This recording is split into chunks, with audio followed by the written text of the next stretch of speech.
সবাইকে সাদর আমন্ত্রণ জানাচ্ছি। সুপ্রিয় দর্শক, আমাদের এই মানুষের শরীরটি অসাধারণ উন্নত একটি জটিল যন্ত্রের মতো। নানা ধরনের কলকবজা এবং নানা ধরনের যন্ত্রপাতির সমন্বয়ে শরীরটি সচল, কর্মমুখর এবং সৃজনশীল থাকে। এর মধ্যে অন্যতম একটি উপাদান হচ্ছে হরমোন। আমাদের শরীরের নানা স্থানে ছোট ছোট কতগুলো গ্রন্থি বা গ্ল্যান্ড রয়েছে। ইংরেজিতে বলা হয় এন্ডোক্রাইন গ্ল্যান্ড, বাংলায় বলা হয় অন্তঃক্ষরা গ্রন্থি। এইসব গ্রন্থির থেকে বা গ্ল্যান্ড থেকে কিছু রস নিঃসরিত হয় আমাদের রক্তে এবং তার প্রভাবে আমাদের জীবন নানা ধরনের বৈচিত্র্যে ভরে ওঠে। যেমন 12 থেকে 13 বছর বয়সে একটি কিশোরীর শরীরে যখন এস্ট্রোজেন নামের হরমোনটি নিঃসরিত হয়, তখন সে ফুল্লিত একটি নারীতে রূপান্তরিত হওয়ার পথে অগ্রসর হয়। অথবা বালকটি সে একটি পূর্ণাঙ্গ তরুণের দিকে অগ্রসর হয় যখন তার শরীরে টেস্টোস্টেরন নামে একটি হরমোন নিঃসরিত হয়। এভাবে নানা হরমোন আমাদেরকে প্রভাবিত করে। এই হরমোনেরও কিন্তু কতগুলো তারতম্য হয়। কখনো কখনো রক্তে, শরীরে কোনো হরমোনের আধিক্য দেখা যায়, কখনো স্বল্পতা দেখা যায়।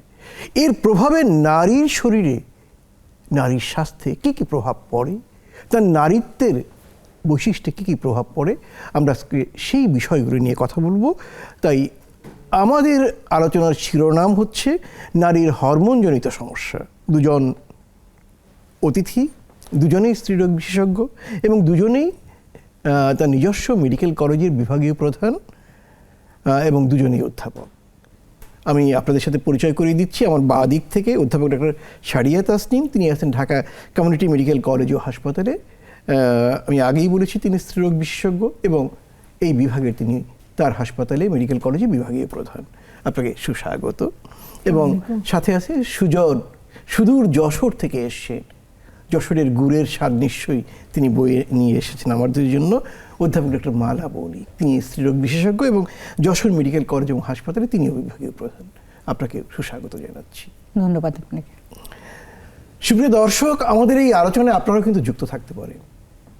পর্দায় দেখানো নম্বরে টেলিফোন করে প্রশ্ন করতে পারেন, সমস্যা তুলে ধরতে পারেন, অথবা নেক্সাস টেলিভিশন হেলথ এই ফেসবুক পেজে গিয়ে আপনি প্রশ্ন করতে পারেন, সমস্যা তুলে ধরতে পারেন, অথবা পর্দায় দেখানো জুম আইডিতে যুক্ত হয়েও আপনি প্রশ্ন বা সমস্যা তুলে ধরতে পারেন।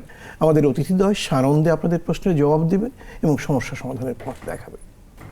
তো সুপ্রিয় দর্শক, বরাবরের মতো আমি আপনাদের সাথে রয়েছি লেলিন চৌধুরী। কেমন আছেন? আলহামদুলিল্লাহ ভালো।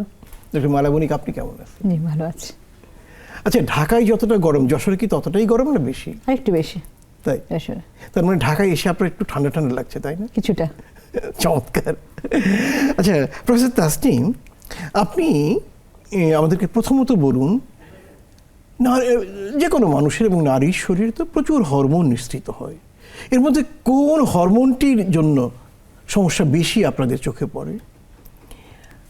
হরমোন তো আসলে মানুষের শরীরের জন্য একটা অত্যন্ত প্রয়োজনীয় একটা উপাদান। হ্যাঁ, প্রত্যেকটা হরমোনের কিন্তু আলাদা আলাদা কাজ আছে, বৈশিষ্ট্য রয়েছে, কাজ আলাদা বৈশিষ্ট্য আছে, আলাদা কাজ আছে। এখন মেয়েদের জন্য কোনটা, মানে 2-3টে হরমোন হলো ছেলে এবং মেয়েকে পার্থক্য করে। মানে নারী হরমোন, নারী হরমোন হলো কি, যেটা এস্ট্রোজেন, প্রোজেস্টেরন এবং আরও কিছু কিছু আছে। যেমন গ্রোথ হরমোন নারী পুরুষ উভয়েরই শরীরের বৃদ্ধির জন্য দরকার। কিন্তু মেয়েদের যে মেয়েলি যে বৈশিষ্ট্য, তার যে বিশেষ যে শারীরিক গঠন, তার যে বিশেষ মানসিক গঠন, এগুলোর জন্য এস্ট্রোজেন হরমোন, যার জন্য এটাকে বলা হয় যে ফিমেল সেক্স হরমোন। নারীগণ যে ভুবন মোহিনী হাসিটা দেয়, এর পেছনে কোন হরমোনটি দায়ী?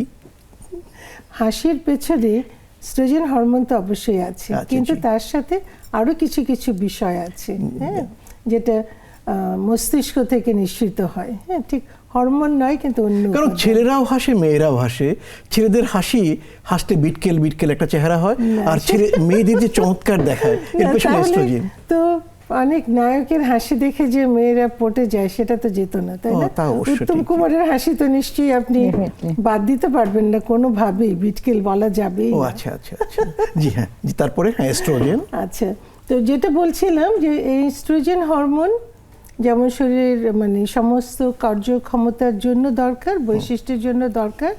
কাজে এর যদি ঘাটতি দেখা দেয়, স্বাভাবিক অবস্থাতেও কিন্তু ঘাটতি দেখা দিতে পারে, যেমন মেনোপজ হয়ে গেল, যখন ওভারির কর্মক্ষমতা, এই বিশেষ করে এই হরমোনগুলো কিন্তু তৈরি হয় ডিম্বাশয়ে বা ওভারিতে। তাহলে ওভারির কাজ যখন কমে গেল তখন কিন্তু ঘাটতি দেখা দিতে পারে।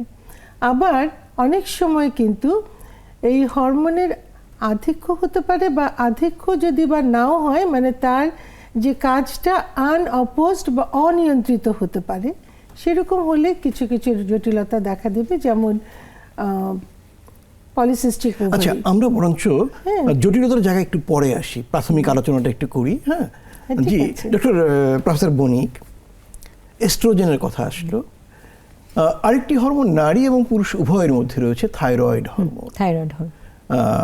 তো এই থাইরয়েড হরমোন নারীর জন্য কতটা গুরুত্বপূর্ণ? থাইরয়েড হরমোন তো সবার জন্য গুরুত্বপূর্ণ, নারীর জন্য বিশেষ করে গুরুত্বপূর্ণ। আচ্ছা, কারণ থাইরয়েড হরমোনের লেভেলের উপর ডিপেন্ড করে মা যখন গর্ভধারণ করে তখন বেবির যে শিশুর যে মস্তিষ্কর যে পূর্ণতা পাচ্ছে, সেই ডেভেলপমেন্টাল কিছু থাইরয়েড হরমোনের উপর ডিপেন্ড করে। যদি মার হচ্ছে থাইরয়েড হরমোন যদি কম থাকে, তাহলে দেখা যাচ্ছে মার শিশুর মস্তিষ্কের বিকাশ কম হয়। আচ্ছা, এই কারণেই থাইরয়েড হরমোন বেশি জরুরি। ধন্যবাদ। আপনি কি একমত? হ্যাঁ, এটা তো আছেই, তার সাথে আমি আরেকটু যোগ করতে চাই যে থাইরয়েড হরমোন যদি কম থাকে, তাইতে কিন্তু ওই যে মানে মাসিকের যে সমস্যাগুলো, সেগুলো কিন্তু খুব প্রকট হবে। যাদের থাইরয়েডের ডেফিসিয়েন্সি থাকে তাদের কিন্তু দেখা যায় যে অনিয়মিত মাসিক হচ্ছে, মাসিক অনেক দেরি করে হচ্ছে, বা একবার মাসিক শুরু হলে থামছে না, এই জাতীয় সমস্যাগুলো কিন্তু হতে পারে থাইরয়েড। আচ্ছা ডক্টর বণিক, আপনি বলুন তো, ওজন বেড়ে যাওয়ার সাথে থাইরয়েড হরমোনের কি যোগ আছে কোনো? হ্যাঁ, অবশ্যই। থাইরয়েড হরমোনে হাইপোথাইরয়েডিজম যেটা বলি আমরা, সেটা হলে পরে মোটা হয়ে যায়, মানে ওজন বেড়ে যাচ্ছে, মানে একদম স্থূল হয়ে যায়। স্থূল। আচ্ছা, রাগ বেড়ে যাওয়ার সাথে হরমোনের খিটখিটে মেজাজ যেটা বলছেন, সেটা হ্যাঁ হাইপারথাইরয়েডিজম, যেটা থাইরয়েড লেভেল বেশি বেড়ে যাচ্ছে। তার মানে থাইরয়েডের কারণে মোটা হয়ে যায়, আবার খিটখিটে। মানে আমরা কি বলতেই পারি যে সব মানুষ, নারী বা স্ত্রী যেই হোক না কেন, মোটা হয়ে গেল, খিটখিটে হয়ে গেল, তার থাইরয়েডের পরীক্ষাটা করা দরকার। অবশ্যই অবশ্যই, তাই কি? সেটা করে নিলে ভালো। আচ্ছা জি, ধন্যবাদ। হ্যাঁ, যেমনটি এর আগে আপনি বলছিলেন, এস্ট্রোজেন বা নারী হরমোন কমে গেলে কি কি ডিজিজ হয়, বা বেড়ে গেলে কি কি রোগ হয়? আচ্ছা, প্রথমে যদি বলি যে বেড়ে গেলে, আমি ঠিক এটা বেড়ে গেলে বলবো না, আমি বলছি অনিয়ন্ত্রিত যদি হয়, মানে এস্ট্রোজেনের কাজ হচ্ছে মানে স্ত্রী প্রজনন তন্ত্রের বৃদ্ধিটাকে মেনটেন করা, এবং মাসিক যে হয়, মাসিক যে প্রক্রিয়াটা, সেটাকে স্বাভাবিক অবস্থায় রাখা। আর এস্ট্রোজেনকে কিন্তু তার কাজকে নিয়ন্ত্রণ করে প্রোজেস্টেরন বলে আরেকটা হরমোন। কাজে যখন এস্ট্রোজেন এবং প্রোজেস্টেরনের যে নর্মাল যে ব্যালেন্সটা থাকার ভারসাম্যটা, সেটা যদি বিঘ্নিত হয়, তখন কিন্তু তার মাসিকে নানান রকম জটিলতা হয়, তার গর্ভধারণের জটিলতা হয়, বা বন্ধ্যাত্বের মানে সমস্যাগুলো হতে পারে। আবার যখন কোনো কারণে যদি ঘাটতি হয়, যেমন বলেছি আমি মেনোপজের পরে, বা কারো হয়তো বা কোনো কারণে অপারেশন করে ডিম্বাশয়ে কোনো টিউমার ছিল, বা এরকম কোনো কিছু, বা কোনো কারণে ডিম্বাশয় ঠিক মতন কাজ করছে না, এস্ট্রোজেনের ঘাটতি হলো, তখন কিন্তু নানান রকম সমস্যা হতে পারে। প্রথম যে সমস্যাটা হতে পারে সেটা কিন্তু একদম মানে ত্বক থেকে শুরু করে মানে স্কিনের যে একটা লালিত্য, লাবণ্য, হ্যাঁ, সেটা কিন্তু দেখেন যত বয়স বাড়ে মেয়েদের বা ছেলেদেরটা একটু দেরি করে হয়, কারণ তাদের হরমোন হচ্ছে টেস্টোস্টেরন। সেটা মানে মেয়েদের যেমন মেনোপজের সঙ্গে সঙ্গে একদম সাডেনলি মানে কমে যায়, ছেলেদের ক্ষেত্রে সেটা হয় না। কিন্তু চামড়ার যে একটা বলিরেখা হওয়া, বা তার যে একটা লাবণ্য, বা তার কমনীয়তা, এটা কিন্তু এস্ট্রোজেন হরমোন মেনটেন করে। তারপরে মানে ইউরিনারি ট্র্যাক্ট, বা যে মূত্রনালী, মূত্রথলি, মানে এই অঙ্গগুলোর যে কর্মক্ষমতা, সেটার মধ্যেও কিন্তু এস্ট্রোজেনের একটা বিরাট প্রভাব আছে। কাজে এস্ট্রোজেন যখন কমে যায়, তখন দেখা যাবে যে এই পেশাব কন্ট্রোল করতে পারছে না। আচ্ছা, মানে এটা হাঁচি কাশি দিলে অনিয়ন্ত্রিত পেশাব হয়ে যায়। হ্যাঁ, মানে আচ্ছা, এই কারণে কি আমরা দেখি অনেক বৃদ্ধা মহিলা একটা অভিযোগ করে যে আমি জোরে কাশি দিলে আমার প্রস্রাবটা বের হয়ে যায়, এই হরমোনটা কমে যাওয়ার কারণে? হরমোন কমে যাওয়ার কারণে এটা হতে পারে। এটাকে আমরা বলি স্ট্রেস ইনকন্টিনেন্স, মানে কোনো কারণে মানে পেটের মধ্যে যদি প্রেশারটা বাড়লো, হাঁচি কাশি দিলে বা অনেক সময় একটু মানে মুভমেন্ট করলেও কিন্তু হতে পারে। আবার আরেকটাও হতে পারে যে যখন উনি মনে করছেন যে আমার পেশাবের বেগ এসছে, বাথরুমে যাওয়ার আগে পেশাব হয়ে যাচ্ছে, ধরে রাখতে পারছে না। হ্যাঁ, আবার অনেক সময় কিন্তু মানে পেশাবের বেগ উনি বুঝতে পারছে কিন্তু ওনার নিয়ন্ত্রণে নাই, হয়ে যাচ্ছে। এটিও এস্ট্রোজেন এক ধরনের, হ্যাঁ, নারী হরমোন, এটা নারী হরমোনের মানে ঘাটতিজনিত সমস্যা। হ্যাঁ, তারপরে তো আছে যে যোনিপথের বা প্রজননতন্ত্রের ওই মানে নর্মালি যে একটা ইয়ে থাকে, সাধারণ যেটি থাকা দরকার আর কি, হ্যাঁ, সেটা কিন্তু কমতে থাকে, শুষ্ক হয়ে যায়। ভেজাইনা বা যোনিপথটা হয়তো একটু ছোট হয়ে যায়, মানে সেটার এস্ট্রোজেন যে ওর যে নর্মাল যে একটা আয়তন মেনটেন করছিল সেটা করতে পারছে না। কাজে তখন কিন্তু মানে কনজুগাল লাইফে নানান রকম সমস্যা দেখা দিতে পারে। প্রকৃতি যেমন চায় তেমনটি থাকে না। আপনাকে ধন্যবাদ। প্রফেসর বনি, এস্ট্রোজেন ধরা গেল একটা বালিকা 10-11 বছর বয়স, আমরা জানি তার ঋতু দর্শনের মধ্য দিয়ে বা মাসিক ঋতুস্রাব শুরুর মধ্য দিয়ে সে একটি নারীতে রূপান্তরিত হওয়ার পথে পা দেয়। যদি এ সময় তার শরীরে এস্ট্রোজেন কম থাকে, কি কি হতে পারে? যেমন ধরুন, নারী হিসেবে তার স্তনের বিকাশ, তার যেমনটি আপা বললেন, তার ত্বকের পেলবতা বা কমনীয়তা, তার ভ্রুগুলো একটু গভীর হলো। তো যখন শুরু হলো তখন থেকে কিশোরী নারীতে পরিণত হয়। এটা তখন দেখা যাচ্ছে বেশিরভাগ ক্ষেত্রে এই সময় কম হয়, যেটা ম্যাডামই আরেকটা কথা বলেছেন যে পরের দিকে মেনোপজ যেটা হচ্ছে ওখানে বেশি সমস্যার বিষয়। যদি প্রথম দিকে কম হয়, কোনো প্রথম দিকে কম হয় হতে পারে, অবশ্যই হতে পারে। এই ডেভেলপমেন্টগুলো হবে না। ওর যেমন জরায়ুটা যেরকম বড় হওয়ার কথা সেটা হচ্ছে না, ব্রেস্ট ডেভেলপমেন্ট, তার শরীরে যে গাঠনিক ক্ষমতা, মানে নারীর মতো যে কমনীয় গঠন এটি কমে আসবে, এবং মেনস্ট্রুয়াল ইরেগুলারিটি হবে, হাইপোএস্ট্রোজেন যেটা আমরা বলি, সেগুলো দেখা যাচ্ছে হবে আর কি। আচ্ছা, সেই ডেভেলপমেন্টগুলো তার ডিলে হবে সবকিছুই। আচ্ছা আচ্ছা, একজন দর্শক রয়েছেন আমাদের সাথে। কে আছেন আমাদের সাথে, প্রিয় দর্শক? জি বলুন। আসসালামু আলাইকুম। আসসালাম। জি স্যার, আমার একটা প্রবলেম আছে। হ্যাঁ, হচ্ছে আমার প্রাইভেট প্লেসে সামটাইম হচ্ছে আমার ইচিং প্রবলেম হয়। হ্যাঁ হ্যাঁ। তো এটা হচ্ছে কেন হয় বা এটা আমি অনেক ডক্টর দেখিয়েছি, অনেক টেস্টও দিয়েছে আমাকে, হচ্ছে ইউরিন টেস্ট দিয়েছে, ব্লাড টেস্ট দিয়েছে, হরমোন টেস্ট দিয়েছে, কিন্তু ওখানে কোনোই প্রবলেম হয় নাই। ডায়াবেটিক টেস্ট দিয়েছিল, ওইখানেও কোনো সমস্যা হয় নাই।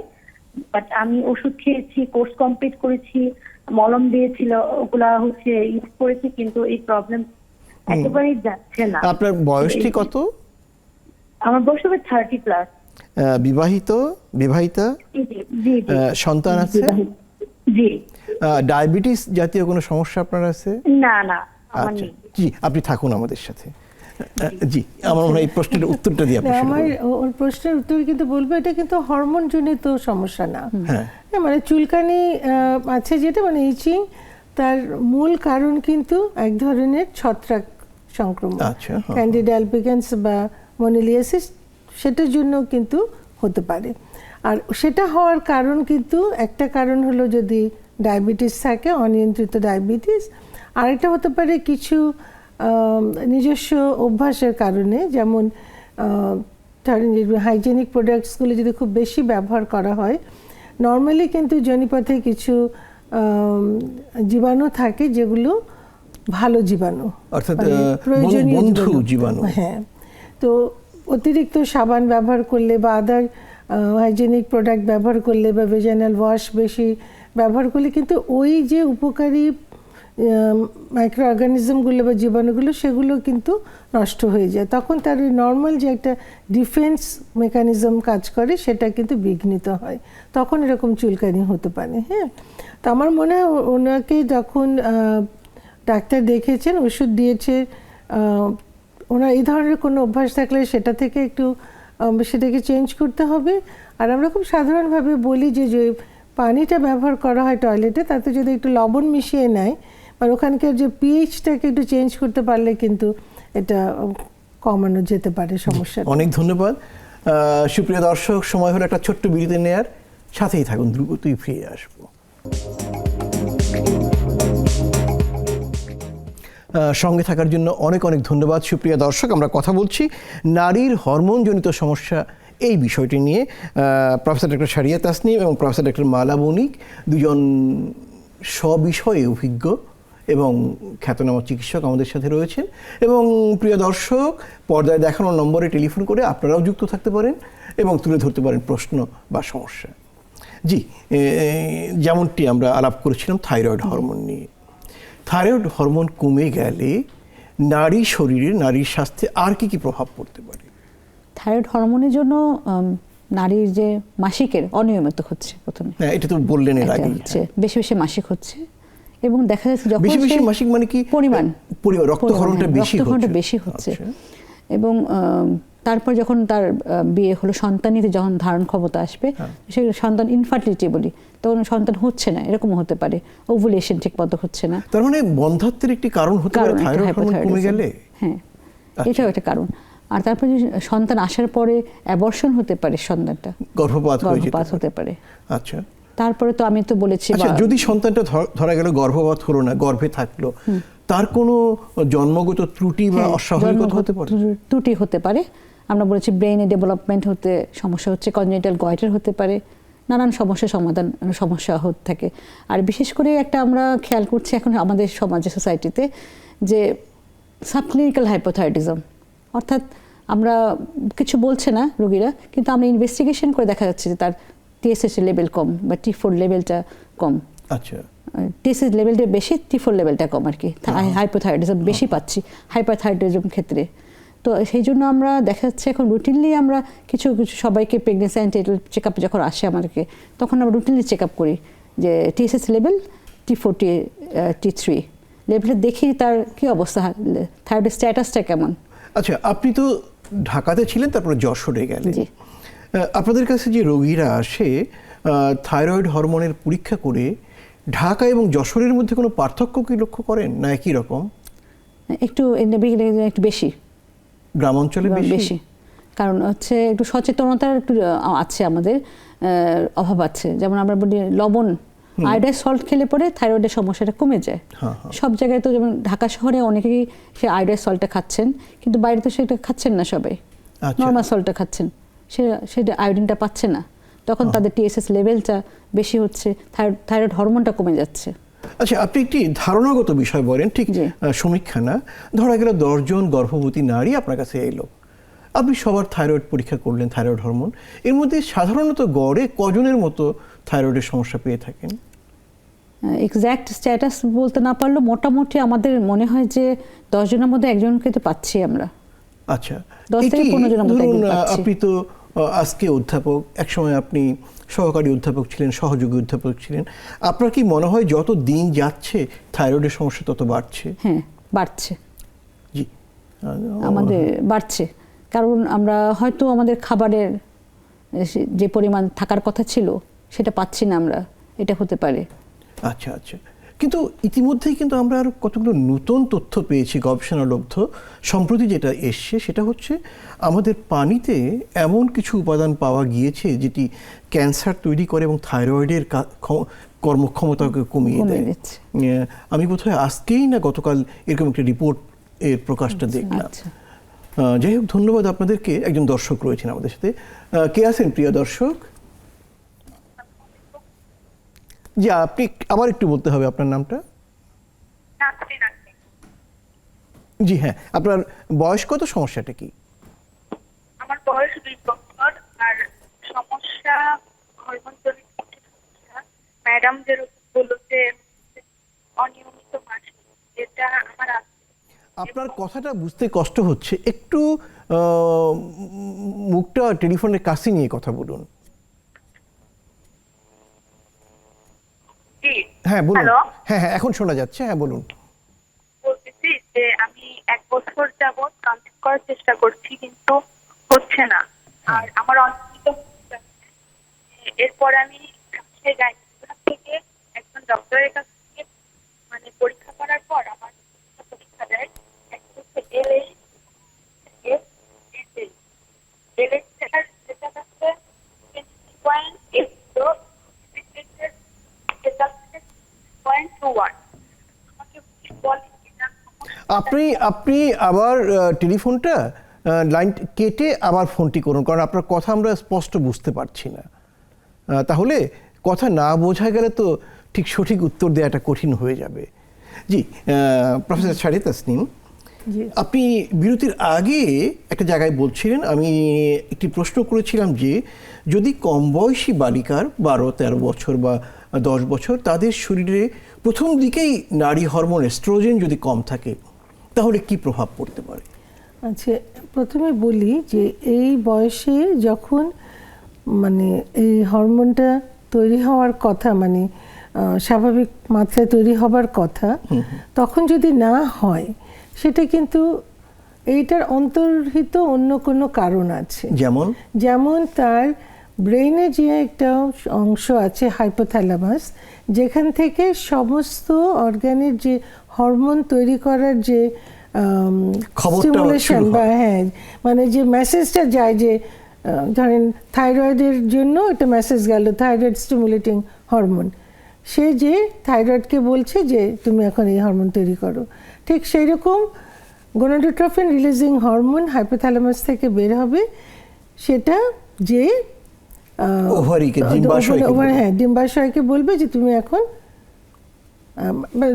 হাইপোথ্যালামাস পিটুইটারি গ্ল্যান্ডকে বলবে দুটো হরমোন তৈরি করতে, FSH and LH। FSH and LH হলো ওভারিকে বলবে তুমি এখন এস্ট্রোজেন প্রজেস্টেরন তৈরি করো। তার মানে যদি এই যে মেসেজটা বা এই যে সিগন্যালিংটা এটা যদি ঠিক না হয় তাহলে পরে তৈরি হবে না, ঘাটতি দেখা দিবে। তাহলে একটা কিশোরী মেয়ে যদি দেখা যায় যে তার যে স্বাভাবিক এক্সটার্নাল মানে ক্যারেক্টারিস্টিক শরীরের যে বিকাশগুলো, যেমন স্তনের ডেভেলপমেন্ট, তারপর আমরা বলি যে অ্যাক্সিলারি এবং পিউবিক হেয়ার, হ্যাঁ মানে নির্দিষ্ট জায়গায় যে লোম হবে সেটা হচ্ছে না, তার হাইট বাড়ছে না, হ্যাঁ হাইটও কিন্তু বাড়বে না, যদিও হাইট নির্ধারণ করে গ্রোথ হরমোন, কিন্তু এস্ট্রোজেন এটার সাথে কাজ করে। তখন কিন্তু আমাদের খুঁজে দেখতে হবে যে তার মূল ঘাটতিটা কোথায়। মানে এটা শুধু এস্ট্রোজেনের ডেফিসিয়েন্সি নয়, এস্ট্রোজেনের ডেফিসিয়েন্সিটা কি কারণে সেটা কিন্তু তার মানে এটি অত্যন্ত গুরুত্বের সাথে দেখতে হবে। অনেক ধন্যবাদ আপনাকে। একজন দর্শক রয়েছেন, সুপ্রিয় দর্শক, কে আছেন আমাদের সাথে? আসসালামু আলাইকুম, আমি নারায়ণগঞ্জ সদর থেকে পূর্ণিমা বলছিলাম। জি বলুন, এই অমাবস্যার কালের পূর্ণিমা, বলুন বোন কি হয়েছে আপনার? আসলে আমি নতুন মা হয়েছি, আমার বেবির বয়স 6 মাস হয়েছে, কিন্তু আমি এই মানে মাসিক চক্র আমার এখন পর্যন্ত 2 বার পুরো মান্থলি ক্লিয়ার হয়েছে, কিন্তু এখন 2 মাস হয়ে গেছে আর ক্লিয়ার হচ্ছে না। আমি জানতে চাই এটা কি স্বাভাবিক? আপনার বয়স কত? আমার বয়স 21। আচ্ছা, জি প্রফেসর বণিক, আপনার কি মনে হয় যে আমাদের এই বোনটি পূর্ণিমা, তার কোলে চাঁদের মতো একটি শিশু এসছে যার বয়স 6 মাস, এই সময় তার 2 বার মাত্র মাসিক ঋতুচক্রটি বা মেনস্ট্রুয়েশন হয়েছে, এটি স্বাভাবিক না অস্বাভাবিক? স্বাভাবিক অস্বাভাবিকের চেয়ে আগে দুইটাই হতে পারে। একটা হচ্ছে যেহেতু ব্রেস্ট ফিডিং করছে তার জন্য মাসিক ইরেগুলার হতে পারে, কিন্তু এটা খেয়াল করতে হবে 2 বার মাসিক হয়ে গেছে, এখন 2 বার হচ্ছে না, উনি কি জন্ম নিয়ন্ত্রণ পদ্ধতি ঠিক মতো নিচ্ছেন কিনা? বোন পূর্ণিমা, আপনি কি জন্ম নিয়ন্ত্রণ পদ্ধতি ব্যবহার করছেন? হ্যাঁ হ্যাঁ করছি। আচ্ছা, আপনার সন্তানটি কি আপনার বুকের দুধ খাচ্ছে? হ্যাঁ, ব্রেস্ট ফিডিং করাচ্ছিলাম। জি, আপনি থাকুন আমাদের সাথে। জি আচ্ছা, তাহলে যদি সেরকম প্রেগন্যান্সি না হয় তাহলে এরকম হতে পারে ইরেগুলার, যে কারণ ল্যাকটেটিং মাদার যারা ব্রেস্ট ফিডিং করাচ্ছে তাদের একটু মাসিকটাই ইরেগুলার হয়, কিন্তু সেটা খেয়াল রাখতে হবে যাতে অন্য কিছুতে তাতে না হয়। তো পূর্ণিমা, এটি আপনার জন্য অস্বাভাবিক কিছু না, আপনি বরঞ্চ আপনার মাথার থেকে এই চিন্তাটি বাদ দিয়ে চাঁদের মতো যে শিশুটি আপনার কোল জোরে এসছে ওর যত্ন নিন। কিন্তু আমি একটুখানি আপনি যোগ যোগ করতে করবেন? চাই এখানে, মানে ব্রেস্ট ফিডিং যখন করে তখন কিন্তু একটা হরমোন প্রোল্যাকটিন সেটা অনেক বেশি পরিমাণে শরীরে থাকে। ওই প্রোল্যাকটিন কিন্তু আবার নর্মালি যে ডিম্বাশয়ে যে ওভুলেশন হবে সেটাকে একটু বাধাগ্রস্ত করে। কিন্তু 6 মাস যখন যেহেতু হয়ে গেছে বাচ্চার বয়স, তাকে কিন্তু জন্ম নিয়ন্ত্রণ পদ্ধতি অবশ্যই ব্যবহার করতে হবে। এটাতে কিন্তু মানে ঢিলামি করলে হবে না। আচ্ছা, একটা ব্যাপার আপনাদের আলোচনা থেকে পরিষ্কার যে যাই ঘটছে তার সাথে হরমোন যুক্ত। অর্থাৎ বালিকাটি নারীর দিকে হবে, তার শরীরের বাইরে পরিবর্তন হচ্ছে সেখানে হরমোন, তার ঋতুস্রাব হচ্ছে সেখানে হরমোন, সন্তান ধারণ করছে সেখানে হরমোন, পেটে সন্তানটি বড় হচ্ছে সেখানে হরমোন, বাচ্চাকে বুকের দুধ খাওয়াবে সেই দুধটি তৈরি হচ্ছে সেখানে হরমোন। তো অসাধারণ হরমোনের এই কেমিস্ট্রি বা রসায়ন, তাই না? অবশ্যই। আচ্ছা, ছেলেদের জন্য কিন্তু হরমোনের প্রয়োজনীয়তা বা ফাংশন কিন্তু কম নয়, যদিও মেয়েদের ক্ষেত্রে বেশি। না, কিন্তু ছেলেদের ক্ষেত্রে ঝামেলা কি? যেমন ধরেন ছেলেদের হরমোন এরকম ঝোপঝাড়ের মতো গোপ তৈরি করে, আগাছা আগাছা দেখা যায় না, কিন্তু মেয়েদের হরমোন তো তাদেরকে অসাধারণ লাবণ্যময়ী করে। প্রকৃতি এখানে, এটা প্রকৃতি নির্ধারণ করেছে। হ্যাঁ, সেটা অবশ্য ঠিক।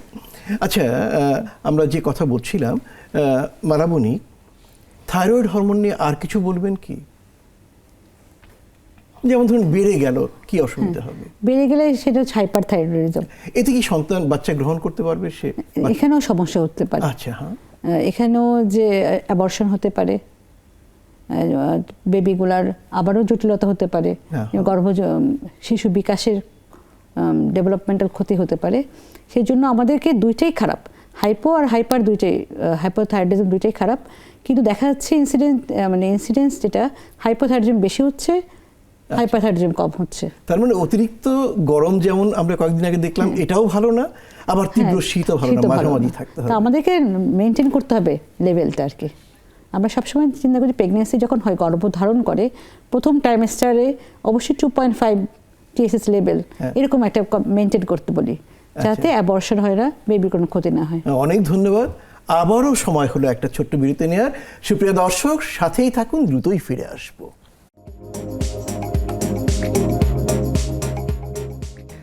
আরেকবার সবাইকে স্বাগত জানাচ্ছি। নারীর হরমোনজনিত সমস্যা এই বিষয়ে আমাদের সাথে কথা বলতে, আলোচনা করতে স্টুডিওতে দুজন অতিথি রয়েছেন, অধ্যাপক ডাক্তার সারিয়া তাসনিম এবং অধ্যাপক ডাক্তার মালাবনী। এবং সুপ্রিয় দর্শক, আমাদের সাথে আপনারাও যুক্ত হতে পারেন পর্দায় দেখানো নম্বরে টেলিফোন করে, অথবা নেক্সাস টেলিভিশন হেলথের ফেসবুক পেজে গিয়ে, অথবা জুম আইডিতে যুক্ত হয়ে। প্রফেসর সারিয়া তাসনিম, আপনি বিরতির আগে আলোচনায় বলছিলেন প্রোল্যাকটিন নামের একটি হরমোন নারী দেহে সঞ্চারিত হয়, বিশেষ করে নারীটি যখন গর্ভবতী হয় এবং সন্তানকে বুকের দুধ খাওয়ায়। আচ্ছা, অন্য কোনো কারণে যদি অন্য একটি আনম্যারিড, অবিবাহিত অথবা গর্ভবতী হয়নি এমন নারীর ক্ষেত্রে কি প্রোল্যাকটিন বেড়ে যেতে পারে? বেড়ে গেলে কি হতে পারে? প্রোল্যাকটিন তো একটা হরমোন, যেটা মানে মস্তিষ্ক থেকে ওখানে মানে শরীরে তৈরি হবে। তো এটা মানে যখন বাচ্চাকে বুকের দুধ খাওয়াচ্ছে তখন এটা তৈরি হচ্ছে দুধ তৈরি করার জন্য, ওর কাজ হচ্ছে দুধ তৈরি করা। যে কোনো কারণে যদি প্রোল্যাকটিন হরমোন বাড়ে, তাহলেই কিন্তু ব্রেস্টে বা স্তনে কিন্তু দুধের সঞ্চার হতে পারে।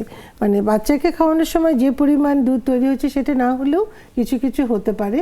এই কন্ডিশনটাকে আমরা গ্যালাক্টোরিয়া বলি, যে স্তন থেকে দুধের অল্প হোক, কয়েক ফোঁটা বা এরকম আসে।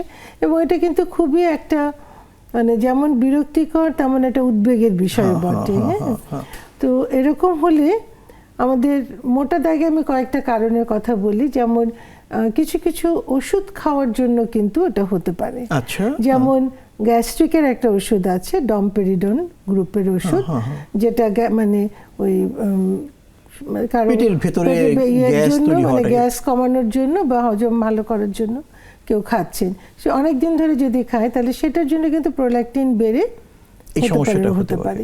আবার কারো কারো কিছু মানসিক সমস্যা থাকতে পারে, বিষণ্ণতা বা উদ্বিগ্নতা, সেটার জন্য হয়তো উনি কিছু নির্দিষ্ট গ্রুপের কোনো ওষুধ খাচ্ছেন, হ্যাঁ, যেমন ট্রিপটিন বা এই জাতীয় কিছু ওষুধ আছে, সেটার জন্য বাড়তে পারে। আরেকটা হলো যে ব্রেনে যদি টিউমার হয়, একটা স্পেসিফিক মানে যে প্রোল্যাকটিন তৈরি করে এরকম টিউমার যদি হয়, তাহলেও কিন্তু প্রোল্যাকটিন বেড়ে যাবে এবং এরকম দুধ আসতে পারে।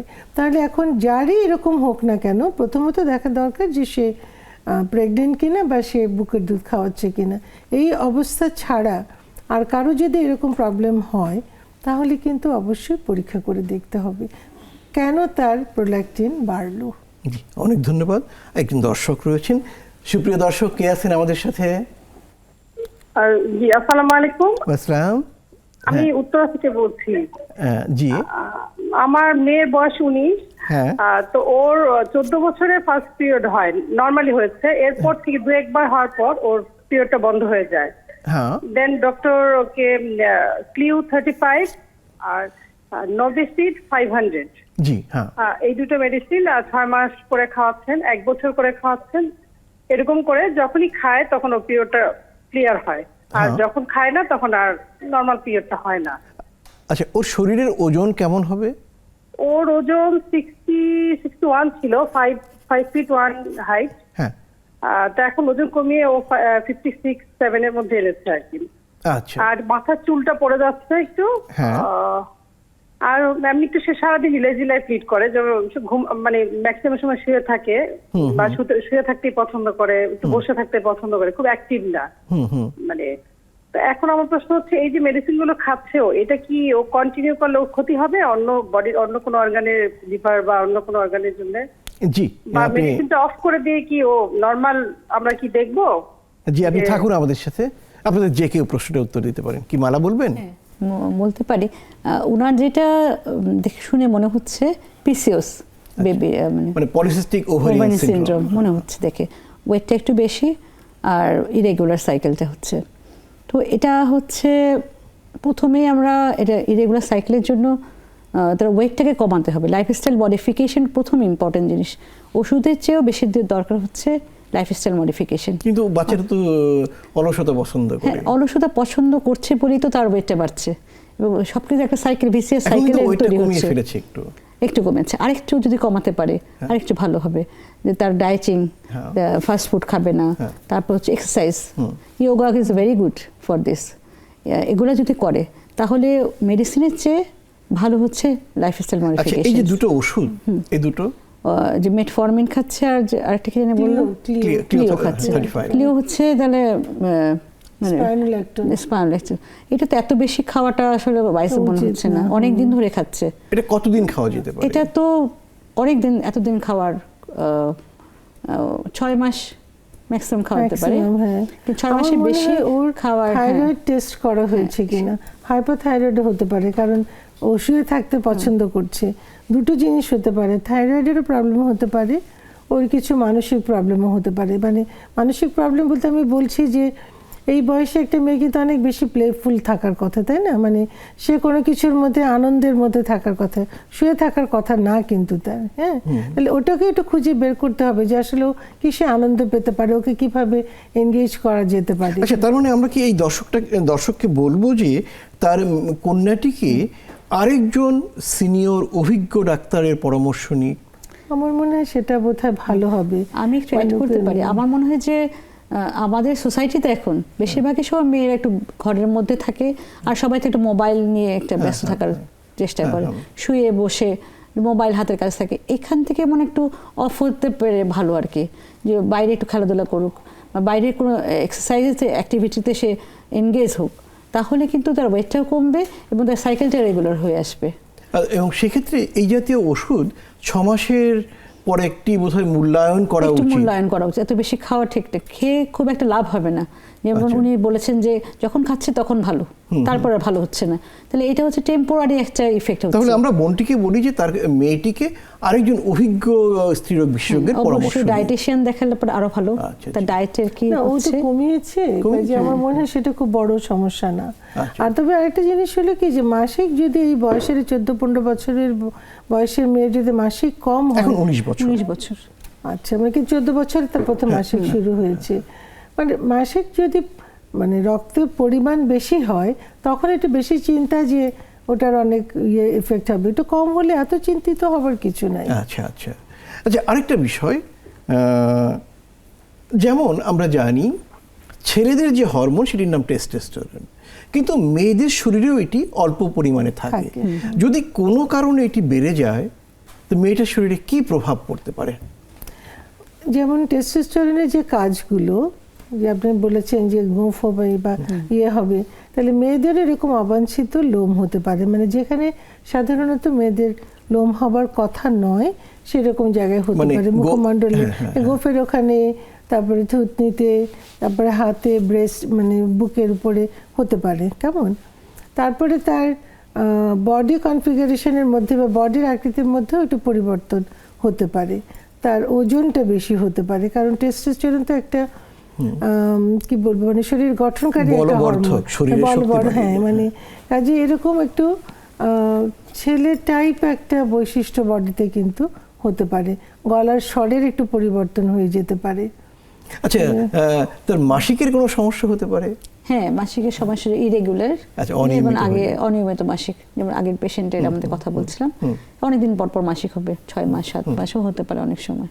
আচ্ছা, এরকম একজন রোগীকে আমি আমাদের এক পরিচিত ডাক্তারের কাছে এলেন, 20 বছরের মেয়েটি, তার শরীরে অবাঞ্ছিত লোম দাড়ি গোফের মতো বড় হচ্ছে, একটু শরীরটা পুরুষালী ধরন, তার পরিবার মেয়েটিকে বিয়ে দিতে চায়, মেয়েটি বিয়ে করতে চায় না, অর্থাৎ এক ধরনের অনিচ্ছা, মানে তার স্বাভাবিক মেয়ে জীবনের যে প্রত্যাশা সেই জায়গাটায় কমতি, এটাও কি টেস্টোস্টেরনের জন্য হতে পারে, কমতি থাকার জন্য? এন্ড্রোজেনিক হরমোন যখন বেড়ে যাবে তখন তার যে এস্ট্রোজেন হরমোনটা তো কমে আসতেছে, তখন তার ইফেক্টগুলো তখন ওদিকে চলে যাচ্ছে। আচ্ছা, এটা কি চিকিৎসা করে ঠিক করা সম্ভব? অবশ্যই চিকিৎসা করে অবশ্যই ঠিক করা সম্ভব।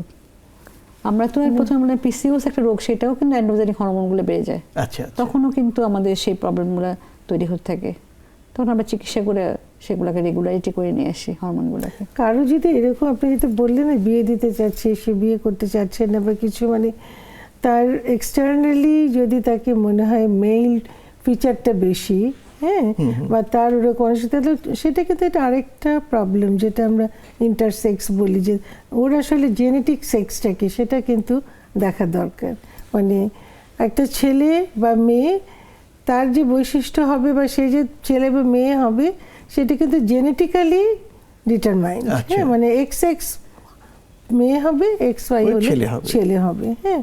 তো অনেক সময় কিন্তু প্রকৃতির খেয়াল তো অনেক রকমই আছে, একজন XX তার এক্সটার্নাল ফিচার মেল হতে পারে, একজন XY তার এক্সটার্নাল ফিচার মেল হতে পারে, এখানে আরো গভীরতর খোঁজখবর, হ্যাঁ। কাজেই মানে একজনকে যখন দেখা যাবে যে স্বাভাবিক যেরকম আচার আচরণ তার হওয়ার কথা, স্বাভাবিক আকৃতি গঠন তার যেমন হওয়ার কথা, সেটা থেকে যদি বেশ একটা ব্যতিক্রম দেখা যায়, সেটাকে কিন্তু খুব ভালো করে পরীক্ষা করতে হবে, ইতিহাসটা নিতে হবে, তার শারীরিক এবং মানসিক উভয় মানে পরীক্ষাটা ভালো করে করতে হবে, তার বায়োকেমিক্যাল কিছু যা হরমোনের যে টেস্ট এগুলো ভালো করে করতে হবে, মানে এটা খুব মানে ব্যাপার নয় আর কি, সহজ বিষয় নয়। অনেক ধন্যবাদ, ডিটেইলস ভাবে দেখতে হবে। আচ্ছা প্রফেসর মালাবনী, আর কোনো হরমোনের কথা উল্লেখ করবেন যেটা খুব গুরুত্বপূর্ণ 1 মিনিটের সময়ের মধ্যে? যেমন তো প্রজেস্টেরন যদি বেড়ে যায় কোনো অসুবিধা হয়?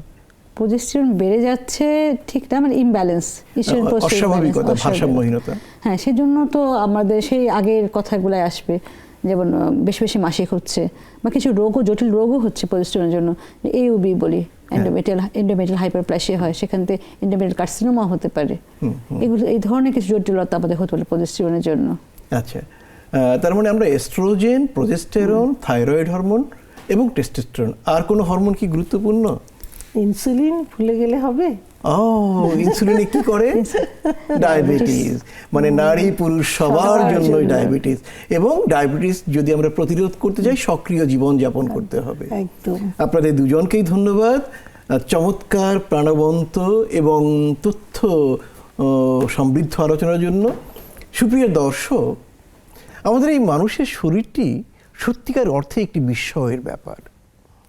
নারী এবং পুরুষ, তার নারীর যে কার্যক্রম বা পুরুষের শারীরিক যে বৈশিষ্ট্য, সবটাই কিন্তু হরমোন দ্বারা পরিচালিত হয়।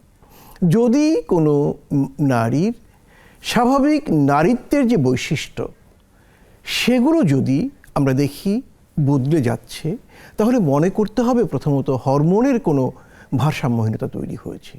এবং সেক্ষেত্রে কিন্তু যদি সঠিক সময়ে সঠিক চিকিৎসক বা ডাক্তারকে দেখানো যায়, তাহলে কিন্তু একটি কার্যকর চিকিৎসার মধ্য দিয়ে এই পরিবর্তনগুলো, অসুখগুলো, সমস্যাগুলো দূর করে সুস্থ স্বাভাবিক জীবনে আসতে পারা যায়।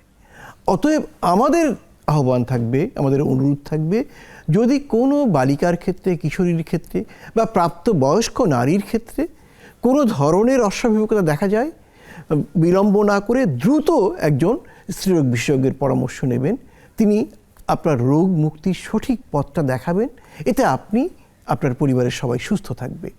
সুপ্রিয় দর্শক, ভালো থাকুন, নিরন্তর শুভকামনা রইল।